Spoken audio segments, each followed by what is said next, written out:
Hello, everyone, and welcome to Authentic Conversations. I am Amarelis, And I'm Susan. and if this is your first time, welcome. And if you're a recurring guest, thank you so much for joining us one more time. Hey, Susan, how are you today? I'm good, Morales. How are you? I'm good, really good. Yeah. One more day, so I'm trying not to complain, but the human in me does.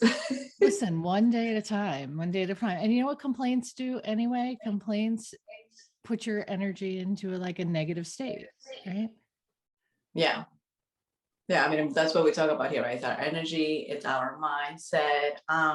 But there are moments where the mindset just you have to lately I've been trying to remind myself because I have been so busy with life, with not centering myself and not being disciplined with my meditation and grounding myself.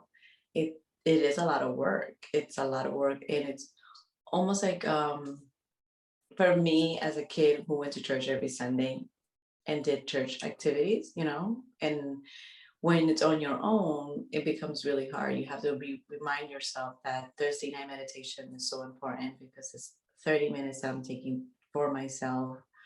Or when we do this, because it energizes me for the week and reminds me of my goals that I have that are long term.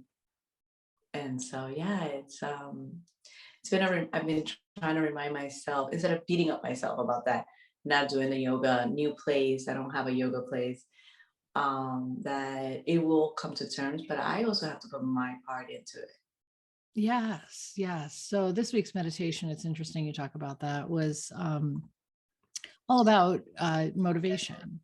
And, people think that they're just going to get this lightning strike of motivation. Like all of a sudden they're going to go from where they were to, just being this highly motivated. So we try that for a hot second, we're like, I know what I need to do and I know it's important. So I'm going to be motivated to do it. So it's not necessarily the motivation, but the sustainability, which I like to call the momentum. So motivation might put you in the direction, right? It's like taking that first step, but it's the momentum of going, doing meditation and then knowing that meditation is contributing to feeling better. So you want to feel better. So the momentum builds towards the meditation, right? So motivation is kind of like the striking of the match, but the momentum is the size of the flame, the burn, keeping the flame going, keeping the fire hot. And the results, or how you feel, the emotional piece of it, is what fuels the momentum, because we feel good when we move. We feel good when we do things that we know feel good, that create more energy. So, any sort of movement, or, discipline, stillness, or, actually following through on things, like, that's what creates the momentum, the sustainability, the burn, the fire, the results, whatever they may be. I mean, like for me, I I'm just so good at work or when I have a task that's for someone else. And I think a lot of our audience might relate to this, where when it's for yourself as an artist or something that is a goal, a personal goal, you can become so either negative or doubting yourself, or you start the momentum, but then it slows down and you kind of be like, ah, why am I doing this? So that's really the personal accountability part. Unless you're speaking your goals outward, or you're, saying to Mm. people, hey, I'm going to do this, and then they're asking you, hey, you doing that? Because we have bosses at work, so there's an accountability, right? There's always someone to report to. But when you're at home, there's not always that reporting out. So putting your intentions out there in the world, like, hey, this is what I'm going to do. This is my intention, and this is how I'm going to take care of myself. There's just a little added sense of, hey, someone else is paying attention to it, because we need that. Otherwise, we do, tend to place ourself on the back burner or get a little lazy or lethargic when it doesn't come from that place of accountability. So, and it doesn't even have to be telling people, it's like maybe, putting a check mark on the calendar or watching the rings close on your Apple Watch, or, there's got to be some sort of sense of, did I earn a sticker today? Because, Yes. all of these things are tied into accountability. And we're the first one to let ourselves down. That's just historical patterns. That's kind of, you know, patterns that need to be broken. Absolutely, absolutely. And awareness is key, right? This is what we talk about here all the time. Awareness. We are each other's cheerleaders, and who do you feel comfortable with? Whether you want to keep it to yourself or a close person who's going to remind you. Like when I'm writing, I have an amazing friend that I reach out to and say, "Hey, can once a month we touch base? This is how much I've written, and can you look it over or just meet with me for 30 minutes?" And knowing that maybe the night before that I'm going to meet with her is when I do the writing, is knowing that like I'm not going to show up with nothing. So you're Right. absolutely right. Right. And that's okay. And, so the awareness is where everything starts, right? So we don't know what we don't know until we have an awareness about it. We're like, oh, okay. So I recognize that now. So the awareness is where it starts, but, then the action that you take, and the most important part about awareness, which is where I was going, I got lost for a second, this authentic conversations. I'm like, oh, where was I going with that? Is really the non-judgment piece. So we begin again, and then we begin again, and then we begin again, and then we begin again. And maybe we begin differently so that, we find the way to our own sustainability. But along the way, we have to let go of the attempts. I mean, think about, um, Ben Franklin and electricity. Like, did he get frustrated and did he judge himself? Did he fail many times? Yeah. But did he keep going? Did he persevere? Did he tweak? Did he, say, hey, like, this is the way. The Wright brothers, all of these people, right, came up against all of the obstacles and yet, revolutionized life as we know it. So you can't judge it as a mistake or, quit on it the first time it doesn't, work out as you idealized it to, or that, as you, kind of hoped or wished it would. It's the sustainability and the continuation and the not quitting on yourself that is the most important. But when we're playing judge and jury in our head and we're beating ourselves up, we have to swing that around. We have to say, hey, many successes come from fine tuning. All I'm doing here is fine tuning. I'm fine tuning my experience. If not that way, let's try it this way. I know what I need because I have that inner knowing. I know what I want because I have that desire.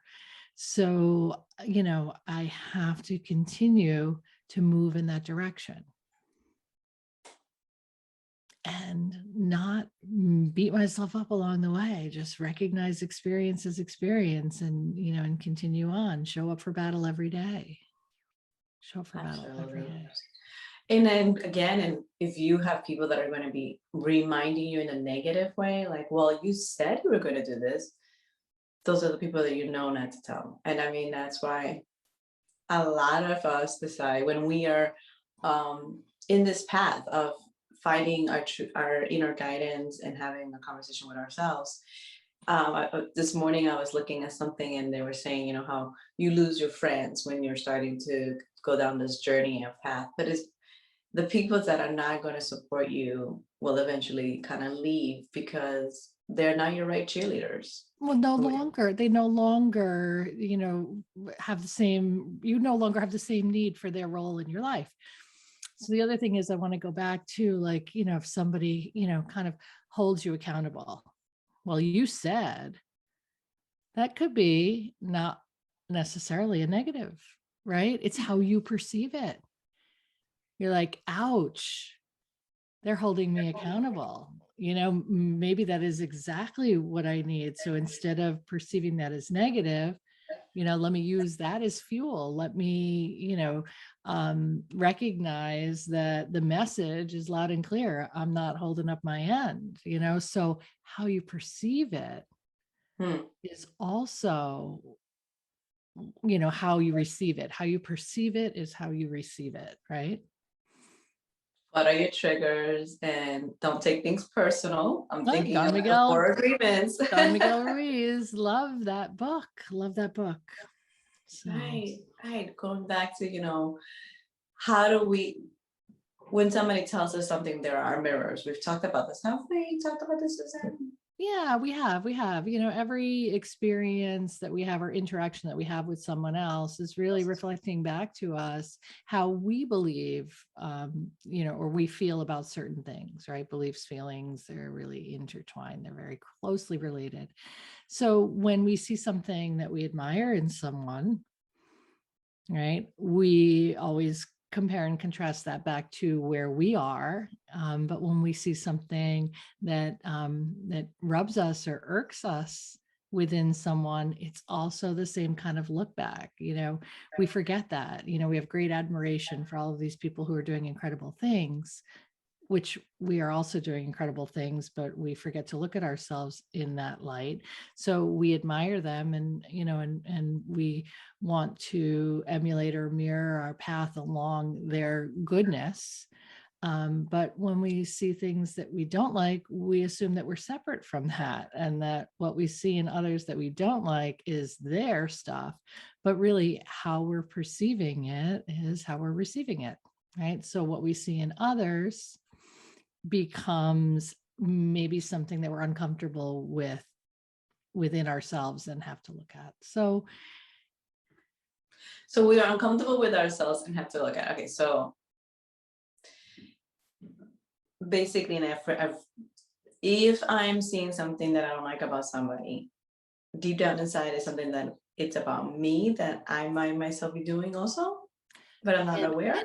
and yeah, maybe not doing the same thing, but maybe have a relationship with that type of behavior. So it might have been something, in the family dynamics that, you talked about triggers or pokes, right? So Mhm. when you're paying attention of all of the things in someone else that you could pay attention to, just notice what you're choosing to pay attention to in that person. And then, you may want to reflect or ask yourself why that bothers you. What is it in your relationship with yourself that is bothered by their behaviors or actions or words? Okay, so it could be a trigger of something that you myself don't even remember. Yeah. You subconsciously kind of like hid, and then it's poking something in your an energy that you need to look at, a shadow work, which we Yeah. talked about, Yeah. Yeah. right? Something, And kind of like something that writing. yeah, something that remains unseen that, might need to have the light shined on it a little bit. Okay, yeah, that makes sense. I mean, we are always talking about shadow work and how we our inner child work, but going back to the one with ourselves, because we are then centering ourselves and figuring out like it's not the outside world that it's not happening to you, it's happening for you. Yes, and you're creating, so you're creating your outside world by how you're thinking and feeling on the inside. So, what you're projecting out there becomes the movie reality that you're living in. So, when you're paying attention to what you're noticing in people, again, I'm going to go back to that statement because that felt really important. Of all of the things that you can notice in someone, pay attention to what aspect of them you're noticing, because that's where your attention is going. And if your attention is going somewhere, it's because there's a need or a desire to see that. And if you don't like what you're seeing in other people, or you're attracting other people that are creating drama or hurt or angst or, whatever it is, you're attracting those people. So the mirror comes back to you and says, why do I feel like, here's the work. Why do I feel like I need these people in my life? What kind of value added is that? Remember, value added can be positive or negative. Mhm. What kind of value added is that? And we Oof. breathe. Yeah.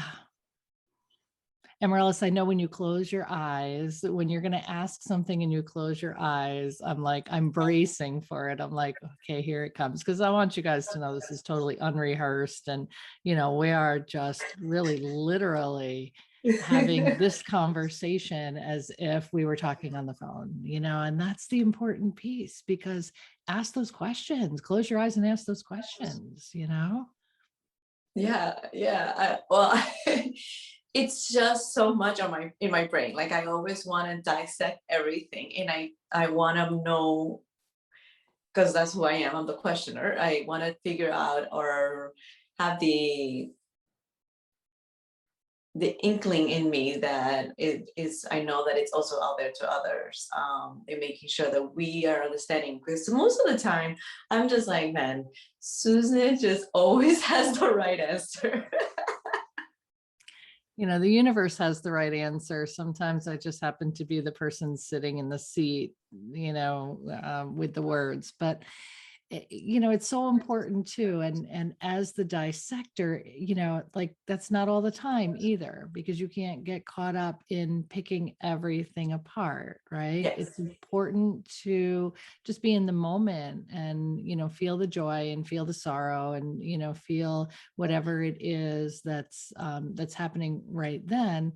And then in the reflective time or in the pause time, it's nice to kind of look in the rearview mirror for patterns or, recognize, we have some really great aha moments in our life where all of a sudden out of nowhere, it's like, that makes perfect sense. And you're like, uh-huh, Yeah. uh-huh, No, absolutely. I personally myself, I've been having this big transition. We just moved, a new job.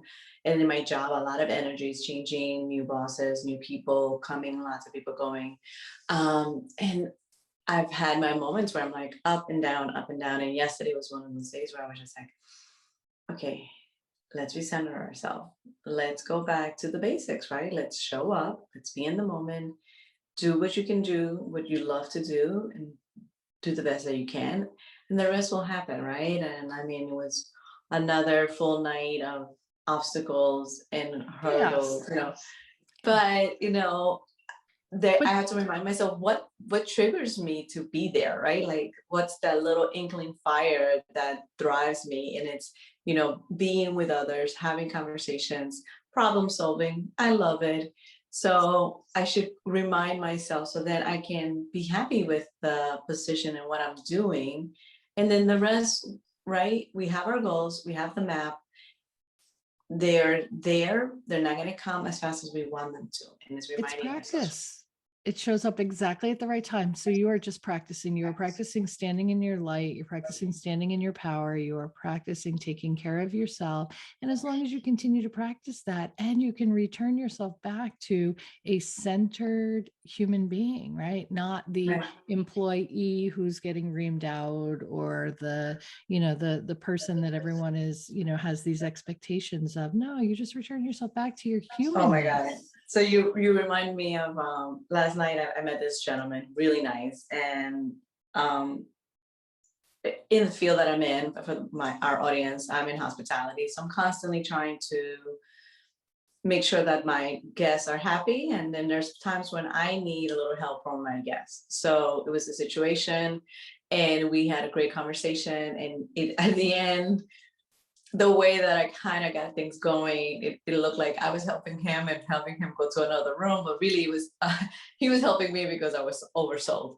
And How perfect though. How perfect. Like that is when that's alignment, right? right. He feels good, you feel good, everything is working out and you're allowing it to unfold. So anyway, he feels like, yeah. So so then he figures out, he's like, oh, I'm helping you. So we're walking over to the other property, and I don't remember how we got to the point where he asked me a question about, oh, I asked him where was he from. And then I said, oh, I've been there. And he goes, oh, really? What would bring you to, I think it was Alabama. And I said, well, I used to be in theater and I performed and traveled a lot. So he goes, oh, so you were an actress? And I said, yes. And he goes, well, were you a good one? Because you're here, something like that. Ooh. Oh no, he said, well, you're a good one. And that would have triggered me back in the days when I used to be so conscious of my career and where was I, my status, and knowing that I kind of like always had to work to survive, right? Not always working as an actor. And it was just so good to be so grounded with myself and say, well, I'm here. And actually, this is my biggest stage that I've ever been on because I'm constantly using all my tools as an actor, improvising and getting people to do things that I need them to do. And he, 100%. and I just realized when I would remember 20 years ago, somebody asking me, well, where have I seen you as an actor? When I would say I'm an actor, or what have you done? It used to trigger me to make myself feel small, that I wasn't this famous actor, where I would be like, well, maybe you haven't seen it, it's off Broadway.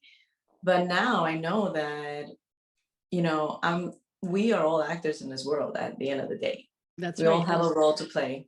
And you got that And man to take care of his business in the sister hotel, and you did a fine job at it. That's right. That's right. Look at me go.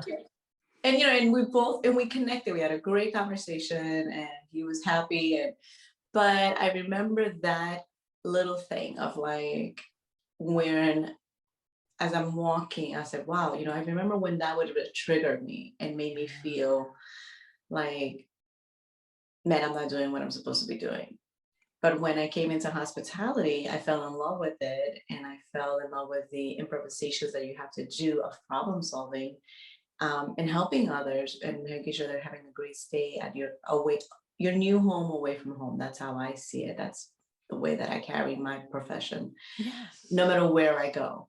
And I'm an actress the whole entire night because I'm at the front desk. You got an having a show. audience, girl. You got an audience, 24 hours a day if they need you there. That's The right. show must go on and you always have to repeat again. Are you joining us? Welcome, blah, blah, blah, Yeah. But yeah, it's just going back to like, it's not over, that acting can come back at any moment.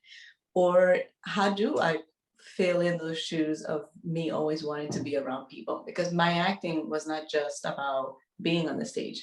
For me, the acting was about Behind the scenes, also, and being around people. Yes. Embracing all of that. Yeah.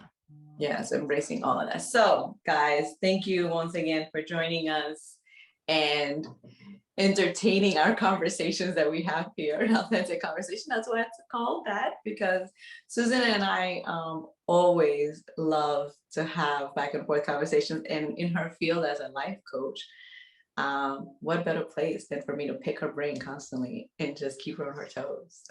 It's awesome. If you guys have any questions, please feel free to reach out, susanjcooney@gmail.com, or find our meditations on Thursday night. You can find them on social media, Present Moment Inc., or send an email. Thank you. Thank you. And we are on YouTube and we also have a podcast. So there's 2 platforms. Oh, and Spotify. I always forget Spotify. Apple and Spotify. Busy. We don't love you. We're just new at it. It's all authentic. Have a great rest of your day. Bye. Bye.